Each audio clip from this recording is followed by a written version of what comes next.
Hi, hello, vanakkam, adaab. Welcome back to our channel Suryakala world. ఈరోజు content ఏంటంటే టమాటా పెసరపప్పు ఎలా చేసుకోవాలో మనం ఇప్పుడు వీడియోలో చూద్దాం. ఓకేనా friends? Let's go watching video. Tomato పెసరపప్పు ఎలా చేయాలో మనం ఇప్పుడు చూద్దాం. ఓకేనా ఫ్రెండ్స్? దీనికోసము ఉల్లిపాయను 4 పచ్చిమిరపకాయలు తరుక్కొని కరివేపాకు పెట్టుకొని రెడీగా ఉంచుకోవాలి. ఒక గిన్నె తీసుకొని అందులో కొద్దిగా ఆయిల్ వేసుకోవాలి. ఇలా చిన్న మూతి ఉన్న గిన్నె అయితే బాగా తొందరగా ఉడుకుతుందన్నమాట. ఆయిల్ హీట్ అయిన తర్వాత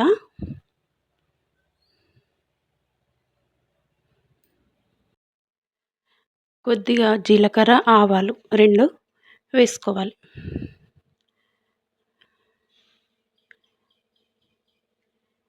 ఇవి చిటపటలాడిన తర్వాత మనము తరిగి ఉంచుకున్న ఉల్లిపాయ, పచ్చిమిర్చి, కరివేపాకు ఇందులో వేసి బాగా కలపాలి.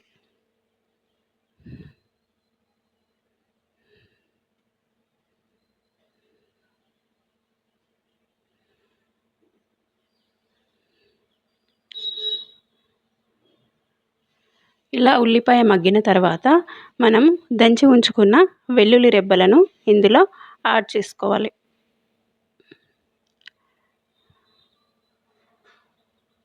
నెక్స్ట్ పసుపు.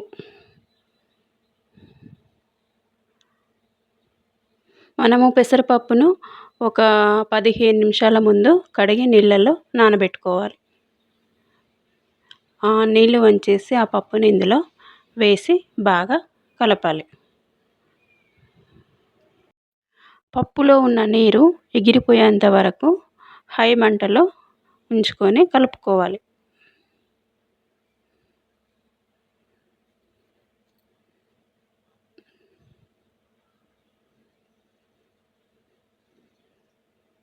నీళ్ళన్నీ ఎగిరిపోయిన తర్వాత ఇందులో టమాటా ముక్కలు యాడ్ చేసుకోవాలి.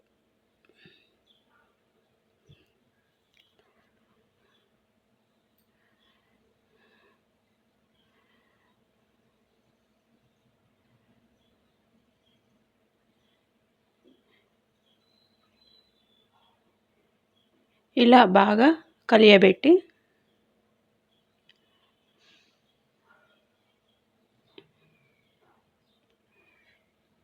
తగినంత కారం యాడ్ చేసుకొని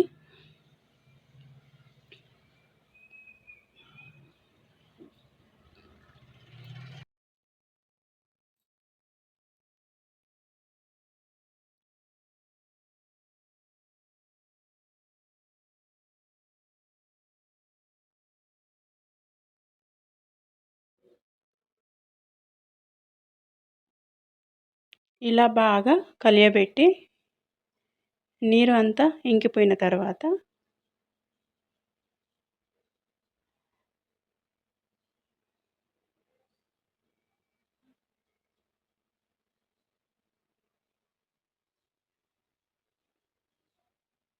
మనము పప్పు ఉడకడానికి అవసరమైన వాటర్ ఇందులో వేసుకోవాలి. వేసుకొని హై ఫ్లేమ్లో పెట్టేసి మూత పెట్టాలి.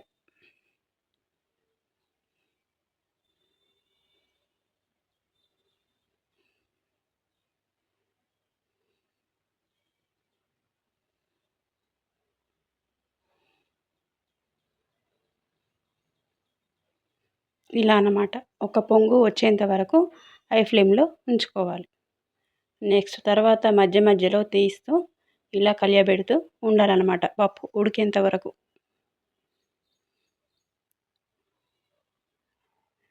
మంట మీడియంలో పెట్టుకొని మూత పెట్టుకోవాలి.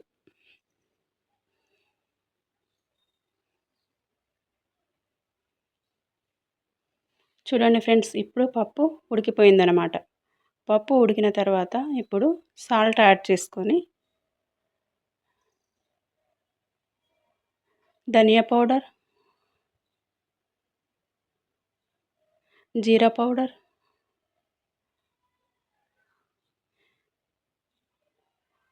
నెక్స్ట్ మనము తరిగి ఉంచుకున్న కొత్తిమీర,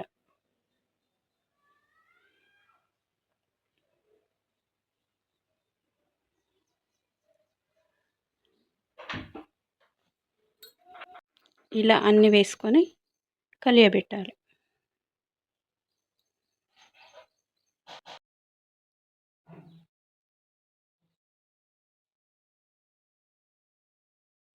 అంతే ఫ్రెండ్స్, ఎంతో టేస్టీగా ఉండే పెసరపప్పు టమాటా రెడీ.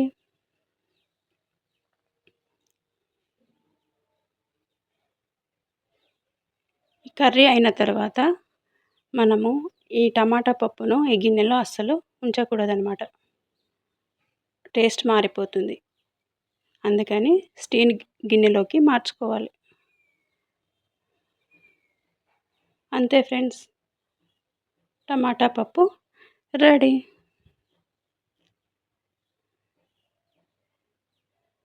తప్పకుండా ట్రై చేయండి. ఓకే ఫ్రెండ్స్, వీడియో చూసారా ఫ్రెండ్స్? తప్పకుండా ట్రై చేయండి. ఇలాంటి మంచి మంచి వీడియోల కోసం నా ఛానల్ని లైక్ చేయండి, షేర్ చేయండి, సబ్స్క్రైబ్ చేయండి. ఓకేనా ఫ్రెండ్స్? మరొక మంచి వీడియోలో మళ్ళీ కలుద్దాం. అంతవరకు బాయ్, నమస్తే.